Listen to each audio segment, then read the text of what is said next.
Capítulo 5. O ano litúrgico. Sua natureza, o ciclo do tempo. A Santa Mãe Igreja considera seu dever celebrar em determinados dias do ano a memória sagrada da obra de salvação do seu divino esposo. Em cada semana, no dia que chamou domingo, celebra da ressurreição do Senhor, como celebra também, uma vez no ano, na Páscoa, a maior das solenidades, unida à memória da sua paixão. Distribui todo o mistério de Cristo pelo correr do ano, da encarnação e nascimento à ascensão, ao Pentecostes, à expectativa da feliz esperança e da vinda do Senhor. Com esta recordação dos mistérios da redenção, a Igreja oferece aos fiéis as riquezas das obras e merecimentos do seu Senhor, a ponto de os tornar como que presentes a todo tempo, para que os fiéis em contato com eles se encham de graça. As festas da Virgem e dos Santos.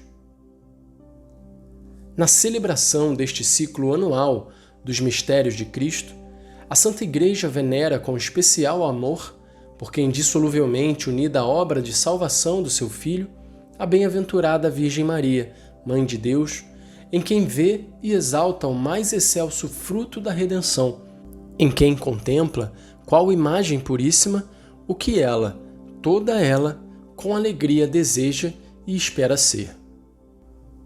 A Igreja inseriu também no ciclo anual a memória dos mártires e outros santos, os quais, tendo pela graça multiforme de Deus atingido a perfeição e alcançado a salvação eterna, cantam hoje a Deus no céu o louvor perfeito e intercedem por nós. Ao celebrar o Dies Natalis, dia da morte dos santos, proclama o mistério pascal realizado na paixão e glorificação deles com Cristo. Propõe aos fiéis os seus exemplos, que conduzem os homens ao Pai por Cristo, e implora pelos seus méritos as bênçãos de Deus. Exercícios de piedade. Em várias épocas do ano, e seguindo o uso tradicional, a Igreja contempla a formação dos fiéis servindo-se de piedosas práticas corporais e espirituais, da instrução, da oração e das obras de penitência e misericórdia. Por isso, aprove ao Sagrado Concílio determinar o seguinte: Domingo e festas do Senhor. Por tradição apostólica, que nasceu do próprio dia da ressurreição de Cristo, a Igreja celebra o mistério pascal todos os 8 dias, no dia que bem se denomina Dia do Senhor, o domingo.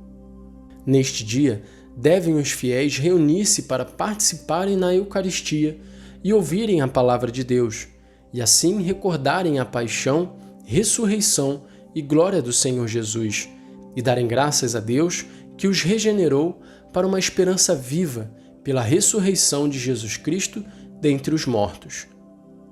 O domingo é, pois, o principal dia de festa a propor e inculcar no espírito dos fiéis, seja também o dia da alegria e do repouso. Não deve ser sacrificado a outras celebrações que não sejam de máxima importância, porque o domingo é o fundamento e o centro de todo o ano litúrgico.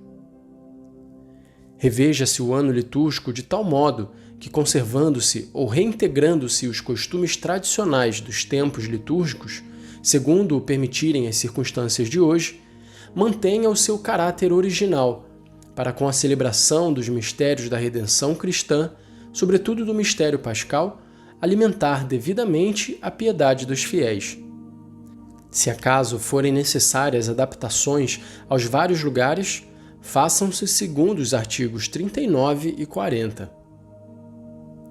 Oriente-se o espírito dos fiéis, em primeiro lugar, para as festas do Senhor, as quais celebram durante o ano os mistérios da salvação, e para que o ciclo destes mistérios possa ser celebrado no modo devido e na sua totalidade, desse ao próprio tempo o lugar que lhe convém, de preferência sobre as festas dos santos. A Quaresma. Ponham-se em maior realce tanto na liturgia como na catequese litúrgica, os dois aspectos característicos do tempo quaresmal, que pretende, sobretudo através da recordação ou preparação do batismo e pela penitência, preparar os fiéis que devem ouvir com mais frequência a palavra de Deus e dar-se à oração com mais insistência para a celebração do mistério pascal. Por isso, utilizem-se com mais abundância os elementos batismais próprios da liturgia quaresmal e retomem-se, se parecer oportuno, elementos da antiga tradição. O mesmo se diga dos elementos penitenciais. Quanto à catequese, inculque-se nos espíritos, de par com as consequências sociais do pecado, a natureza própria da penitência, que é a detestação do pecado por ser ofensa de Deus. Nem se deve esquecer a parte da Igreja na prática penitencial, nem deixar de recomendar a oração pelos pecadores. A penitência quaresmal deve ser também externa e social, que não só interna e individual. Estimule-se a prática da penitência, adaptada ao nosso tempo, às possibilidades das diversas regiões e à condição de cada um dos fiéis. Recomendem-na às autoridades a que se refere o artigo 22. Mantenha-se religiosamente o jejum pascal, que se deve observar em toda parte na sexta-feira da Paixão e Morte do Senhor, e, se oportuno, estender-se também ao Sábado Santo, para que os fiéis possam chegar à alegria da ressurreição do Senhor com elevação e largueza de espírito. As festas dos santos. A Igreja, segundo a tradição, venera os santos e as suas relíquicas autênticas, bem como as suas imagens. É que as festas dos santos proclamam as grandes obras de Cristo nos seus servos e oferecem aos fiéis bons exemplos a imitar. Para que as festas dos santos não prevaleçam sobre as festas que recordam os mistérios da salvação, muitas delas ficarão a ser celebradas só por uma igreja particular ou nação ou família religiosa, estendendo-se apenas para toda a igreja as que festejam santos de inegável importância universal.